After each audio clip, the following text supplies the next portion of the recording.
Shalom, Shalom. All praises to Yahweh, Ba'ashem, Yahweh Shai, Ba'ashem Rakah Kodash.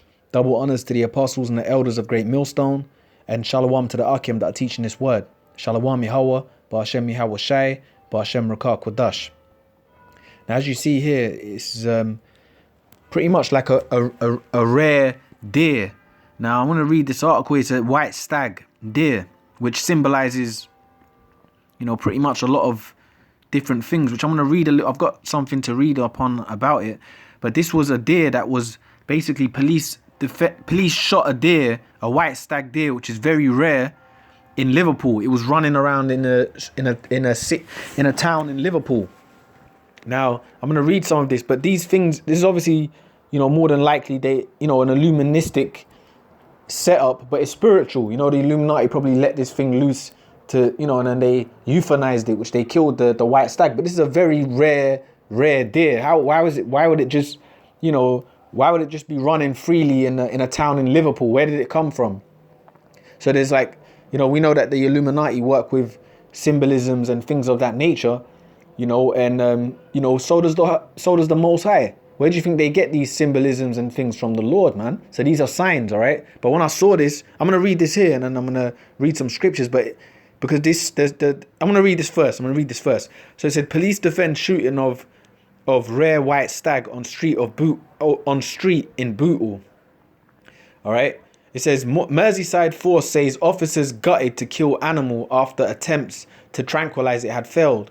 Merseyside police have responded to public criticism of their decision to shoot dead a marauding deer by saying officers were gutted to have to pull the trigger. The rare white stag was killed by police on Sunday evening after it spent 9 hours running through Bootle town centre, despite animal welfare experts urging officers to let it find its way home. Now, how did a rare white stag just end up in a town in Bootle, And then they went on to kill it. But how? This is a very rare. You have to be in the wild to see these things. You rarely see the white stag, and so it's just ended up in a town. So I thought symbolism, like the Illuminati let it loose and then killed it to basically send a message, a sign, but then it's a sign from the Lord also. So I'm going to keep reading this here. So it says the rare white stag was killed by police on Sunday evening after it spent 9 hours running through Bootle town centre,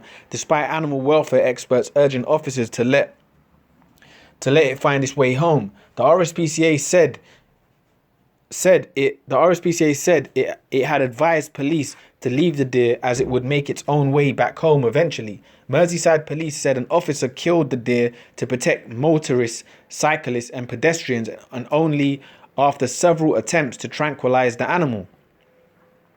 The force defended its decision, with senior officers saying he was proud of officers involved. The Deputy Chief Constable Ian Critchley said in a statement, "I want to provide huge..." Okay, so they're just talking about what they did here. So, deer itself, was the deer itself. Okay. So, pretty much that's the point from this article. They killed the white stag, right? But if I go in here, all right? If I go into here, Salakia, if I go here, it shows you here it's the mythical beast, the white stag. So this was just randomly in Liverpool, all right? This animal, all right? And it's a rare deer, all right? So obviously, I think the Illuminati probably let it loose and then killed it to send a sign, which I already mentioned it. But I'm gonna read what the symbolisms of this creature, man. So it says the white stag, like many other mythical creatures, wanders through the tangled forests and wild moorlands of our distant past. Elusive and rare, our forefathers may have caught a glimpse in some hidden glade in the woods, or seen it moving ghost-like across the wild moors, or maybe stood high on a rocky outcrop crowned against the sky. The white stag was always something to be desired, yet always out of reach. Yeah, so the Lord's got the spirit on this particular animal that is out of reach. You rarely see it. So for it to be in a town centre in a major city like Liverpool, in a major place like Liverpool, that's a sign, man. That Yeah. I mean, which is from a sign from the Lord. So it says the white stag was always something to be desired, yet always out of reach, always leading the hunt onwards, ever onward to a destiny ordained by the powers, by the gods. From the dark, distant memories of the wild hunt have grown the very stuff of legends. So let's read here. Encounters with the white stag. For those humans who encountered a white stag, there were often profound consequences, sometimes stimulating great spiritual changes within a person. Sometimes these encounters have been the trigger of great events leading to the creation of nations and kingdoms. Yeah, so it made because when I was reading about this, I thought, leading to creation of nations and kingdoms. I thought, it's a sign that the Illuminati is getting ready to do something. Obviously, of course, bring great change to this society, which they are. To destroy this, basically the new world order, to fulfill their agenda. But also, I thought, the kingdom of heaven, the Lord returning, that it's a sign of that, because they say that the stag is like an animal that crosses over into the spirit realm. So I was thinking, I even thought about it like that, like, hey, the Lord's soon gonna return. So it says creation of nations and kingdoms. Even to this day, the consequences of legendary encounters of the remote past are still visible and can be seen in action. The white stag in mythology and folklore. Traditionally, the white stag has often been interchangeable with the unicorn and appears in the folklore of mythology of many different cultures around the world.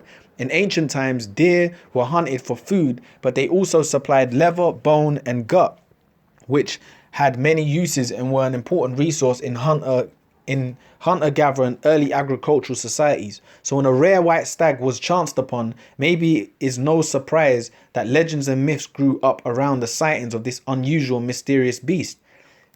All right. Oh, no. Okay, let me read it here. Salakia, where is it where it says here?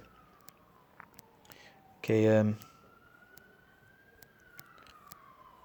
that's the point. This is the point I wanted to get from here. It says the creation of nations and kingdoms, even to this day, the consequences of legendary encounters of the remote past are still visible and can be seen in action. I was reading other things about it, how, it's basically a very rare deer, and it symbolizes great change that's coming upon a place, so yeah, there is going to be a great change, the kingdom of heaven, and also, there's going to be a great change, great destructions. Esau is going to bring great destruction upon this society. So the Illuminati, it could have just been loosed by the Lord, just been loosed into the town for signs for us to see. Or it could have been also the Illuminati let it loose, to basically send a message, that we're going to bring great change, because they're going to bring their martial law troops. They're going to bring the Lord's going to unleash great destruction through his sword, which is Esau, in this society, man. But the main thing I was thinking was the changing of world, man.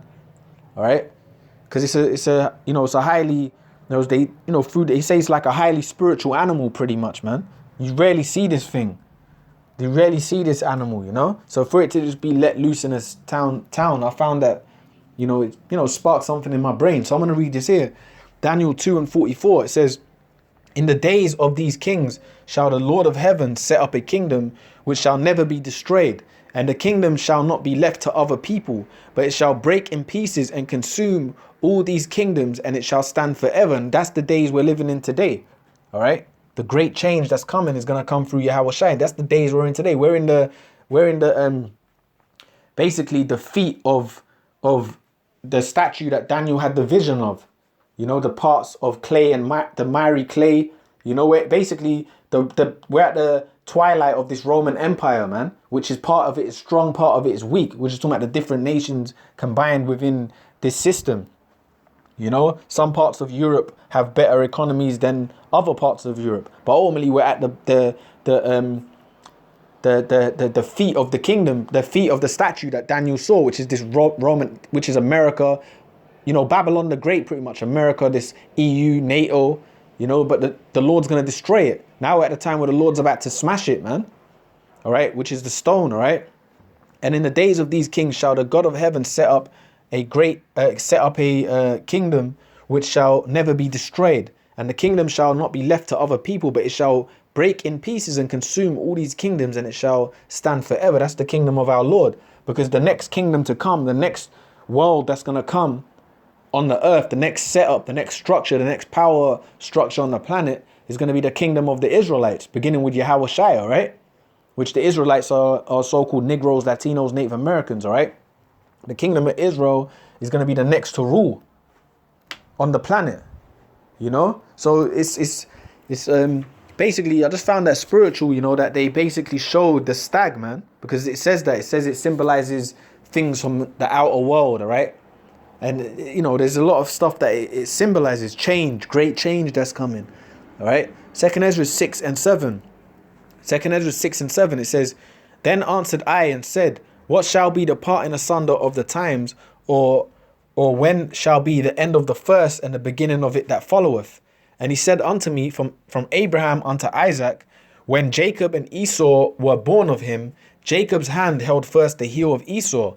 All right, because you going back into Genesis, when Esau was born, Jacob came out after Esau and he held the heel, which is symbolic of the times we're in now, because, you know, Esau represents these elites, these so-called white people, all right? All of them, but particularly the elites, all right? And they're in the power seat, man. So the heel being held was symbology of him being pulled out of the power, man, which is the time we're in now. You can see Esau's losing power. The Lord's, you know, taking away Esau's power. That's why his kingdom's falling apart, man.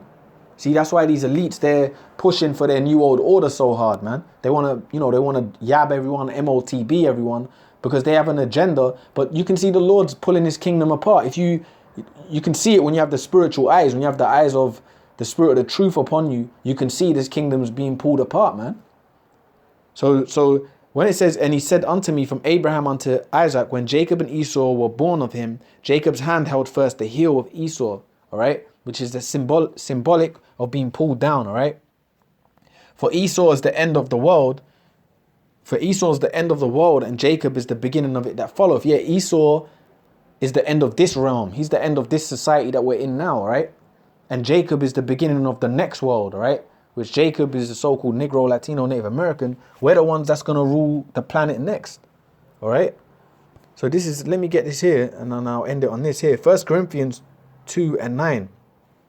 1 Corinthians 2 and 9. It says, But as it is written, I have not seen nor ear heard, neither have entered into the heart of man the things which the Lord hath prepared for them that love him. Exactly. So the brothers that are waiting and watching these signs that are happening on the earth, of the hopeful elect, the Lord has great things prepared for us, man. The best wine to drink, like our future, the best wines to drink, palaces, planets, innumerable amount of women, every kind of woman that you can think of, we're gonna receive that. Every kind of women that you envision in your mind, you're gonna have that, man. Whatever your heart desires, the Lord has prepared for us, man. So it says, but as it is written, I have not seen nor ear heard. So our eyes ain't seen it and our ears ain't heard it. Neither have entered into the heart of man the things which the Lord hath prepared for them that love him. Yeah, because we don't even know how great what Yahweh Shai has prepared for us is. We can envision things because the scriptures gives us writings on things, right? In Tobit, there's descriptions of things. But we don't, until we're physically in it, we really don't know how great it's going to be, man. How it's going to feel. We're not even going to be in these broken down bodies that we're in at the moment neither, man. These are just these chains we have to live in now. But it says, but the Lord have revealed unto us by his spirit, for the spirit searcheth all things, yea, the deep things of the Lord. Yeah, so the Lord's given us, an insight into how things would be. But we still can't, because we're not physically in it, we don't know how it's going to be, man. But if we're waiting for the Lord, we're going to receive these things, man. So I just found that spiritual that the white stag was running through that town. Let me put it there, through Liverpool, right? It was running through, but it's a spiritual animal, man. And it symbolizes like a great change. That's one of the main things it symbolizes, is like a great change, all right? And obviously throughout time, there's been many, throughout the ages, there's been many, mythological things written about this creature, man. So you see the elites of Esau, they work with symbolism also. They, that could have been them showing us a sign also, but ultimately it comes from the Lord, man. And the funny thing is, What was I gonna say now? I lost my trail of thought there. But you know, that's basically what it is, man. You know, there's a great change that's coming. A great change is coming. You know? So obviously throughout time that, yeah. Anyway, that's it. That's all I'm gonna say anyway with that, man. You know, anyway, hey, the water, man. Hey, with that, I'm just gonna say all praises unto Yahweh, Ba'ashem, Yahweh Shai, double honors to the apostles and the elders of Great Millstone, and shalom to the Akim that are teaching this word. Shalom Yahweh, Ba'ashem Yahweh Shai, Ba'ashem Rakak Wadash. Shalom. Shalom.